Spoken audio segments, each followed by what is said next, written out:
नमस्कार दोस्तों, स्वागत है आपका आज के मुख्य समाचार में, जिसमें सबसे पहले सबसे बड़ी खबर में हम आपको बताएंगे कि 100 दिन में मिशन इंडिया एआई लॉन्च की तैयारी, सोशल मीडिया प्लेटफॉर्म के नियमों में आ सकती है सख्ती। दूसरी बड़ी खबर में हम आपको बताएंगे बाढ़ से नहीं बिगड़े हालात, इसलिए एक्शन में गृह मंत्री अमित शाह अधिकारियों संघ की बड़ी बैठक। तीसरी बड़ी खबर में हम आपको बताएंगे कि दलाई लामा ने प्रधानमंत्री मोदी को लिखी चिट्ठी, नालंदा विश्वविद्यालय के नए परिसर के उद्घाटन पर दी बधाई। चौथी बड़ी खबर में हम आपको बताएंगे कि 18वीं लोकसभा का पहला सत्र सोमवार से नवनिर्वाचित सदस्यों को शपथ दिलाए जाएंगे। 26 जून को लोकसभा अध्यक्ष का चुनाव होगा। पांचवी बड़ी खबर में हम आपको बताएंगे नीट गड़बड़ी मामले में सीबीआई का बड़ा एक्शन, शिक्षा मंत्रालय की शिकायत पर दर्ज की पहली एफआईआर। यहाँ दोस्तों इस प्रकार की कई खबरों को बताएंगे विस्तार से, लेकिन उससे पहले अगर आपको भी प्रधानमंत्री मोदी पर पूरा भरोसा और आप भी ऐसा मानते हैं कि प्रधानमंत्री मोदी के नेतृत्व में देश जल्द बनेगा दुनिया की तीसरी बड़ी इकोनॉमी, तो वीडियो जिला का कमेंट लिखिए। जय हिंद, जय भारत। तो करते हैं पहली बड़ी खबर की तरफ। 100 दिन में मिशन इंडिया एआई लॉन्च की तैयारी, सोशल मीडिया प्लेटफॉर्म के नियमों में आ सकती है सख्ती। जी हां दोस्तों, हम आपको बता दें कि केंद्र में मोदी सरकार 3.0 काबिज होने के बाद मंत्रियों ने अपना कामकाज संभाल लिया है। सरकार ने टेलीकॉम मंत्रालय ज्योतिरादित्य सिंधिया को मिला है, वही इलेक्ट्रॉनिक्स और आईटी मंत्रालय की जिम्मेदारी अश्विनी वैष्णव को मिली है। मंत्रियों ने कामकाज संभालने के बाद अब 100 दिन के एजेंडे पर काम करना शुरू कर दिया है। टेलीकॉम विभाग अपने 100 दिन के एजेंडे में प्राथमिकता के आधार पर स्पेक्ट्रम की सुचारू नीलामी सुनिश्चित करेगा। इसके अलावा टेलीकॉम एक्ट के नियमों, जिसमें सैटेलाइट कम्युनिकेशन, कॉल और मैसेज इंटरसेप्शन, बायोमेट्रिक डाटा का स्टोरेज स्पष्ट होगा। टेलीकॉम विभाग ने 100 दिन के एजेंडे में टेलीकॉम नेटवर्क पर होने वाले फर्जीवाड़ों को खत्म करना है। इसके लिए सरकार डाटा सेंटर, आईटी इंफ्रास्ट्रक्चर और सर्विलांस को मजबूत करेगी। इसके अलावा डिजिटल सहमति को अनिवार्य करने की व्यापक व्यवस्था, ताकि बिना उपभोक्ता की मर्जी के कॉल मैसेज उसके फोन तक न आ जाए। इधर आईटी मंत्रालय के 100 दिन के एजेंडे के तहत 30,000 करोड़ की इलेक्ट्रॉनिक्स कंपोनेंट स्कीम सब्सिडी को मंजूरी संभव है। सेमीकंडक्टर मिशन के तहत सभी तरह के सब्सिडी और अप्रूवल को तेजी जारी करना मुख्य फोकस रहेगा। दोस्तों, अगर आप ऐसा मानते हैं कि मोदी सरकार 3.0 में देशवासियों के हित में हो सकते हैं कई अहम बड़े काम, तो वीडियो जलाएगा, कमेंट अपनी राय जरूर बताइए। रुकते अगली बड़ी खबर की तरफ। बाढ़ से नहीं बिगड़े हालात, इसीलिए एक्शन में गृह मंत्री अमित शाह अधिकारियों संघ की बड़ी बैठक। जी हाँ दोस्तों, हम आपको बता दें कि देश में मानसून ने एक बार फिर रफ्तार पकड़ ली है। बिहार के बाद अब यूपी में भी इसकी एंट्री हो चुकी है। दिल्ली में भी मानसून की बेसब्री से इंतजार हो रहा है। मानसून के भारी बारिश से कई इलाके बेहद प्रभावित हो जाते हैं। इससे निपटने के लिए केंद्र सरकार ने तैयारियां तेज कर दी है।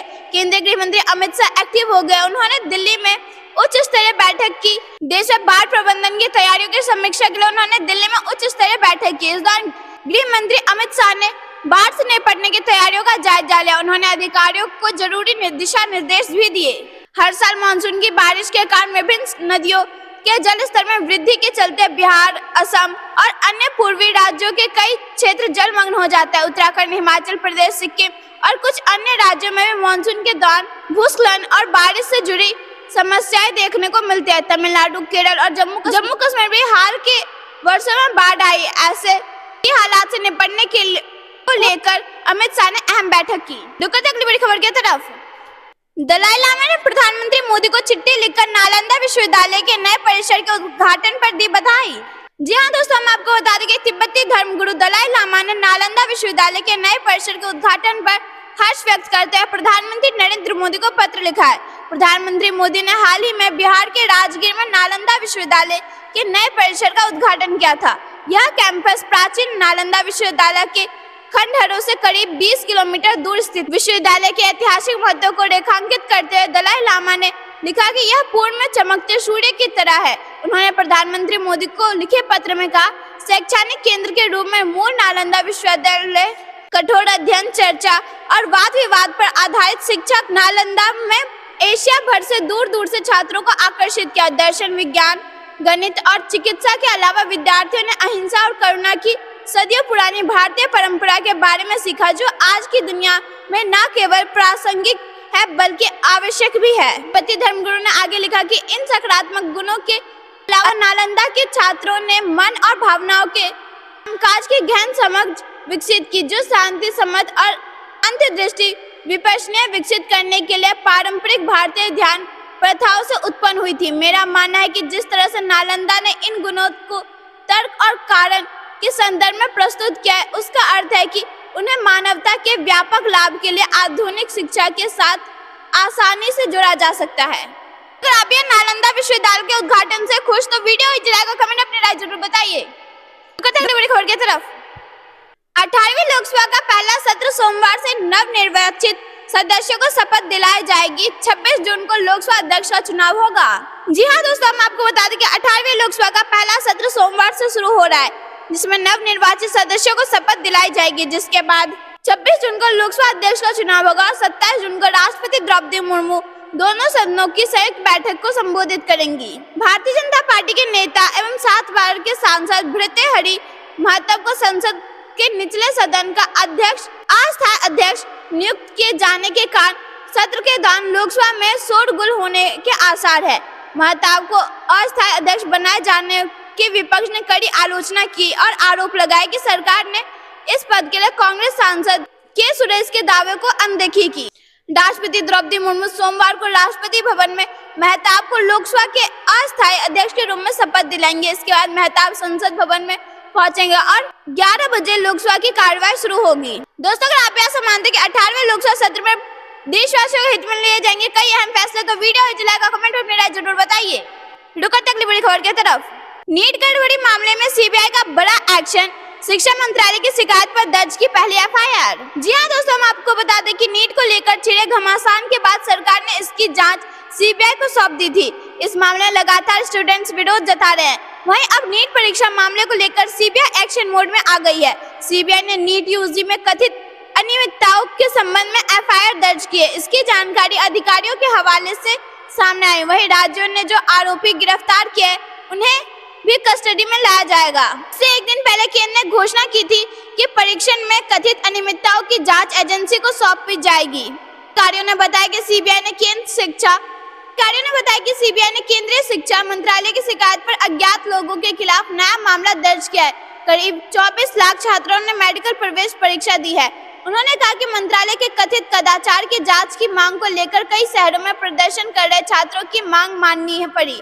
शिक्षा मंत्रालय के एक वरिष्ठ अधिकारियों ने कहा कि 5 मई को आयोजित नीट यूजी परीक्षा में कथित अनियमितताओं, धोखाधड़ी, प्रतिरूपण और कदाचार के कुछ मामले सामने आए हैं। अगली बड़ी खबर की तरफ दुश्मन की हर साजिश को करना है नाकाम, सीमा प्रहरियों को special director general YB Khurania ने दिए निर्देश। जी हाँ दोस्तों, हम आपको बता दें कि सीमा सुरक्षा बल के पश्चिमी कमान के special director general YB Khurania ने सीमा प्रहरियों संभाग में अंतर्राष्ट्रीय सीमा पर करीब सतर्कता के साथ दुश्मन की साजिश को नाकाम बनाने के लिए कहा है। स्पेशल डीजी ने शुक्रवार को जम्मू के पलोड़ा स्थित फ्रंटियर मुख्यालय में सीमा सुरक्षा बल के अधिकारियों के साथ अंतर्राष्ट्रीय सीमा की मौजूदा सुरक्षा चुनौतियों एवं उनका सामना करने की रणनीति पर विचार विमर्श किया। उच्च पदस्थ सूत्रों के अनुसार इस बैठक में जम्मू संभाग से 192 किलोमीटर लंबी अंतर्राष्ट्रीय सीमा पर सुरक्षा ग्रिड को और मजबूत बनाने, ड्रोन को चुनौती से निपटने के लिए उठाए गए कदम पर चर्चा हुई। उच्च स्तरीय इस बैठक में जम्मू फ्रंटियर के आईजी के बुड़ा के साथ सीमा सुरक्षा बल के सेक्टर कमांडर एवं अन्य वरिष्ठ अधिकारियों ने हिस्सा लिया। दोस्तों, अगर आपको भी भारत की सेना पर पूरा भरोसा तो वीडियो लाइक और कमेंट लिखिए। जय हिंद, जय भारत। अगली बड़ी खबर की तरफ देश में एंटी पेपर लीक कानून लागू, 3 से 5 साल की सजा, 1 करोड़ रुपए जुर्माने का प्रावधान। जी हाँ दोस्तों, हम आपको बता दें केंद्र सरकार ने शुक्रवार आधी रात को लोक परीक्षा कानून 2024 की अधिसूचना यानी कि नोटिफिकेशन जारी किया। इस कानून को देश में 21 जून से लागू कर दिया गया, जिसका मुख्य उद्देश्य देश में पेपर लीक को रोकना है। अब पेपर लीक करने वाले दोषियों को 3 साल की सजा का प्रावधान किया गया। शिक्षा मंत्री धर्मेंद्र प्रधान ने एक दिन पहले ही कहा था कि पेपर लीक जैसी घटनाओं को रोकने के लिए कानून जल्द ही लागू किया जाएगा। इसके अगले दिन यह अधिसूचना जारी कर दी गई। केंद्र सरकार ने लोक परीक्षा कानून 2024 को लागू कर दिया। इस कानून में पेपर लीक के खिलाफ सख्त प्रावधान किए गए हैं। इस कानून के तहत पेपर लीक करने वाले व्यक्तियों को 3 साल तक की सजा हो सकती है। यह कानून देश भर में आयोजित होने वाले सभी सरकारी और लोक परीक्षाओं पर लागू होगा। केंद्र सरकार ने नीट यूजीसी परीक्षा में पेपर लीक और नकल की घटनाओं को रोकने के लिए सख्त कदम उठाया। फरवरी में पारित सार्वजनिक परीक्षा अधिनियम 2024 को अधिसूचना कर दिया गया। मौजूदा समय में नीट पेपर लीक मामला सामने आने के बाद ऐसी गतिविधियों को रोकने के लिए सख्त कानून लाने की मांग काफी जोर से की जा रही थी। दोस्तों, अगर आप ऐसा मानते हैं कि मोदी सरकार के नेतृत्व में पेपर लीक करने वालों पर होगी सख्त कार्रवाई, तो वीडियो लाइक और कमेंट अपनी राय जरूर बताइए। रुकते अगली बड़ी खबर की तरफ।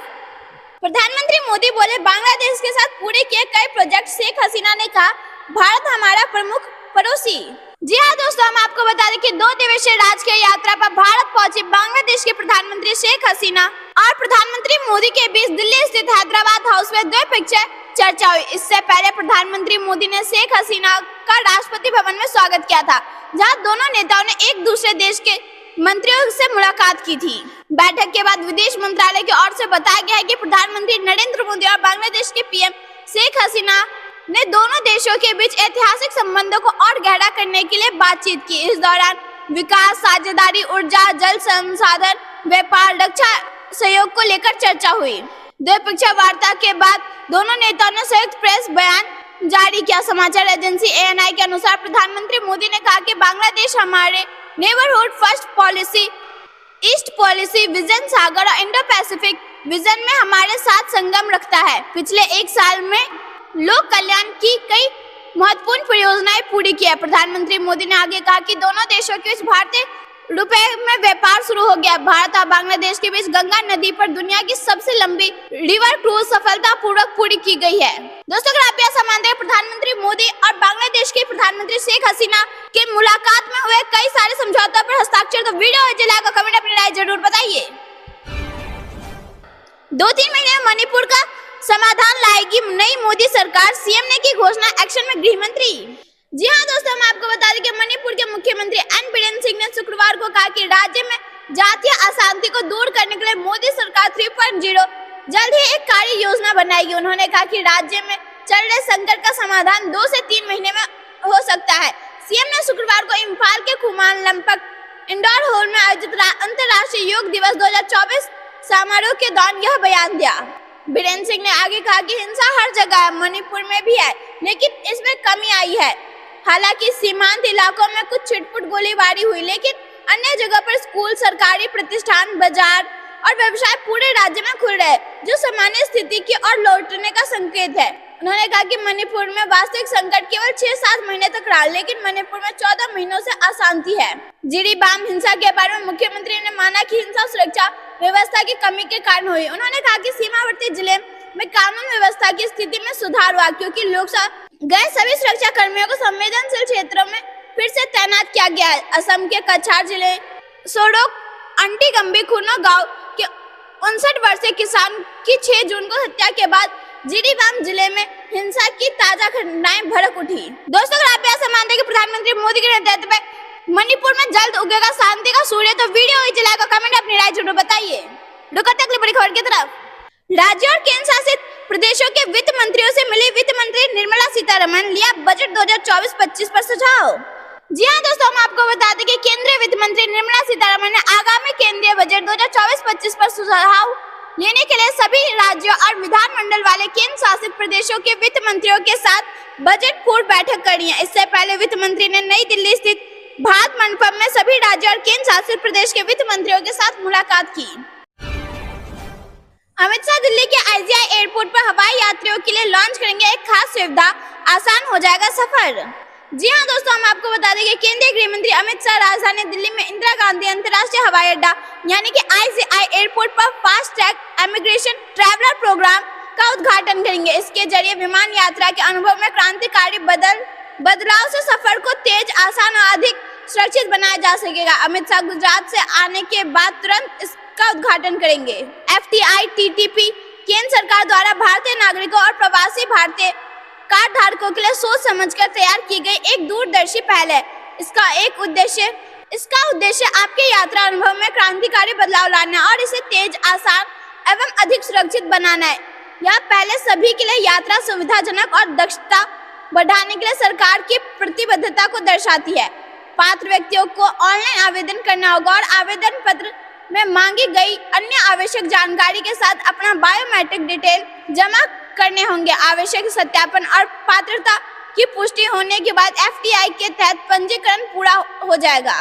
दोस्तों, अगर आप ऐसा मानते हैं कि प्रधानमंत्री मोदी के नेतृत्व में देश के हित में लिए जा रहे कई अहम फैसले, तो वीडियो ही जलाकर कमेंट अपनी राय जरूर बताइए। रुक करते अगली बड़ी खबर की तरफ। भारतीय नागरिकों और OCI कार्ड धारकों के आवेदन प्रक्रिया में आएगी तेजी। अमित शाह FTI-TTP की शुरुआत। जी हाँ दोस्तों, मैं आपको बता दें कि केंद्रीय मंत्री अमित शाह ने शनिवार को एक विशेष कार्यक्रम शुरू किया। इसके तहत पूर्व सत्यापित भारतीय नागरिक और overseas citizen of India card धारकों का आवर्जन प्रक्रिया में तेजी लाई जाएगी। गृह मंत्री अमित शाह ने fast track immigration trusted traveller programme की शुरुआत की। इस पहल का उद्देश्य भारतीय नागरिकों और overseas citizen of India card धारकों के लिए यात्रा के अनुभव को तेज और आसान और ज्यादा सुरक्षित बनाना है। एक अधिकारी ने कहा कि fast track immigration trusted traveller programme सरकार की एक दूरदर्शी पहल है। रुकते अगली बड़ी खबर की तरफ। बांग्लादेश को बड़ी सौगात, ई मेडिकल वीजा शुरू करेगा भारत। प्रधानमंत्री मोदी ने किया ऐलान। जी हाँ दोस्तों, हम आपको बता दें कि बांग्लादेश के प्रधानमंत्री शेख हसीना के साथ द्विपक्षीय वार्ता के बाद प्रधानमंत्री नरेंद्र मोदी ने शनिवार को एक बड़ा ऐलान किया है। जल्दी बांग्लादेश से भारत इलाज करवाने वाले लोगों के लिए ई मेडिकल वीजा सुविधा की शुरुआत की जाएगी। शनिवार को प्रधानमंत्री नरेंद्र मोदी ने कहा कि भारत बांग्लादेश से इलाज के लिए आने वाले लोगों के लिए ई मेडिकल वीजा सुविधा शुरू करेगा। इसके अलावा बांग्लादेश के उत्तर पश्चिम क्षेत्र के लोगों की सुविधा के लिए रंगपुर में एक नया सहायक उच्चायोग खोलने की पहल की है। प्रधानमंत्री मोदी ने कहा कि बांग्लादेश भारत का सबसे बड़ा विकास साझेदार है और हम बांग्लादेश के साथ अपने संबंधों को सर्वोच्च प्राथमिकता देते हैं। प्रधानमंत्री नरेंद्र मोदी ने कहा कि बांग्लादेश हमारे neighbourhood first policy, act east policy, vision Sagar और इंडो पैसिफिक विजन के संगम पर स्थित है। पिछले एक साल में हमने मिलकर लोक कल्याण की कई महत्वपूर्ण परियोजना पूरी की है। दोनों देशों के बीच भारतीय रुपए में व्यापार शुरू हो गया है। दोस्तों, अगर आप ऐसा मानेंगे प्रधानमंत्री मोदी के नेतृत्व में भारत और बांग्लादेश के रिश्ते हो रहे मजबूत, तो वीडियो नीचे लाइक और कमेंट अपनी राय जरूर बताइए। रुकते अगली बड़ी खबर की तरफ। हमारे बहादुर सैनिक की आक्रामक क्षमताओं को संभालता है योग, रक्षा मंत्री राजनाथ सिंह का बड़ा बयान।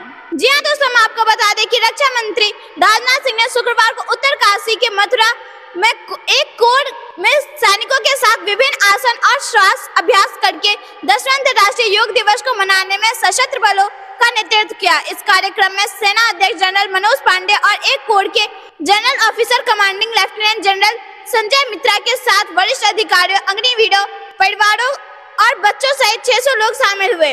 रक्षा मंत्री ने इस दिन को राष्ट्र के लिए गर्व बताते हुए कहा कि दुनिया भारत की इस महान सांस्कृतिक विकास को उत्साह के साथ स्वीकार करके अपना रही है। इस वर्ष के योग दिवस की थीम स्वयं और समाज के लिए योग पर राजनाथ सिंह ने कहा कि योग और ध्यान हमारी संस्कृति का हिस्सा है, जो हमेशा सर्वे भवन्तु सुखिन सर्वे सन्तु निर्मया की भावना रखती है। यानी हम सभी को खुशी और अच्छे स्वास्थ्य के लिए प्रार्थना करते हैं। हम विश्व के कल्याण के लिए प्रार्थना करते हैं। यह हमारी सभ्यता की विशेषता है। हम सभ्यताओं के टकराव के बजाय सहयोग में विश्वास करते हैं। इस सदियों पुरानी के लाभों पर प्रकाश डालते हुए रक्षा मंत्री ने कहा कि शारीरिक तंदुरुस्ती, मानसिक शांति और आध्यात्मिक कल्याण को मजबूत करता है। यह आक्रामक क्षमताओं को संभालने में मदद करता है, जो देश की सुरक्षा के लिए सैनिकों के लिए महत्वपूर्ण है। दोस्तों, अगर आपको भी भारत की सेना पर पूरा भरोसा, तो वीडियो नीचे लाइक और कमेंट में लिखिए जय हिंद, जय भारत। जल्द मिलेगा जम्मू कश्मीर को राज्य का दर्जा, चुनाव की तैयारियां शुरू, प्रधानमंत्री मोदी का ऐलान। जी हां दोस्तों, हम आपको बता दें कि प्रधानमंत्री नरेंद्र मोदी ने गुरुवार को श्रीनगर में कहा कि जम्मू कश्मीर में विधानसभा चुनाव की तैयारियां शुरू हो गई है और जल्द ही केंद्र शासित प्रदेश को राज्य का दर्जा वापस दे दिया जाएगा। अपनी 2 दिवसीय यात्रा के पहले दिन शेर-ए-कश्मीर इंटरनेशनल कॉन्फ्रेंस सेंटर में एक कार्यक्रम को संबोधित करते हुए ये बात कही। इस दौरान प्रधानमंत्री मोदी ने जम्मू कश्मीर में हाल ही हुए आतंकवादी हमलों का भी जिक्र किया और कहा कि शांति के दुश्मनों को सबक सिखाने में कोई कसर नहीं छोड़ी जाएगी। प्रधानमंत्री मोदी ने आगे कहा कि विधानसभा चुनाव की तैयारियां शुरू हो गई है। वह दिन दूर नहीं जब जम्मू कश्मीर के लोग अपनी सरकार चुनने के लिए मतदान करेंगे। उन्होंने कहा कि वह दिन भी जल्द आएगा जब कश्मीर एक राज्य के रूप में जम्मू कश्मीर अपने बेहतर भविष्य बनाएगा। प्रधानमंत्री गुरुवार शाम को श्रीनगर पहुंचे और SKICC गए, जहां उन्होंने स्टार्टअप द्वारा लगाए गए प्रदर्शनी के बाद उन्होंने बुनियादी ढांचे, शिक्षा और स्वास्थ्य क्षेत्र में 1500 करोड़ रुपए की 84 परियोजनाओं का उद्घाटन और शिलान्यास किया। उन्होंने विभिन्न सरकारी विभागों में रोजगार पाने वाले 2000 लोगों को नियुक्ति पत्र भी जारी किए। प्रधानमंत्री ने कहा कि वह हाल ही में वे संसदीय चुनाव में लोकतंत्र का झंडा बुलंद करने के लिए लोगों का व्यक्तिगत रूप से धन्यवाद करने के लिए कश्मीर आए हैं। दोस्तों, अगर आप ऐसा मानते हैं कि प्रधानमंत्री मोदी के नेतृत्व में जम्मू कश्मीर को जल्द मिलेगा राज्य का दर्जा, तो वीडियो नीचे लाइक और कमेंट अपनी राय जरूर बताइए। रुकते अगली बड़ी खबर की तरफ। इस समय की सबसे बड़ी खबर, सेना के जोश ने भर दिया लोगों में उत्साह, दुनिया के सबसे ऊंचे युद्ध स्थल सियाचिन पर हिमवीरों ने किया योग। जी हाँ दोस्तों, हम आपको बता दें कि लद्दाख में स्थित दुनिया के सबसे ऊंचे युद्ध स्थल सियाचिन में भी योग उत्सव की धूम है। देश की रक्षा में तैनात हिमवीरों ने यहाँ हिमखंडों की खोद में योग अभ्यास किया। सफेद वर्दी में हिमवीरों को योग करते हुए देखकर हर किसी का मन जोश और जुनून। अंतर्राष्ट्रीय योग दिवस के अवसर पर देश भर में योग दिवस की धूम है।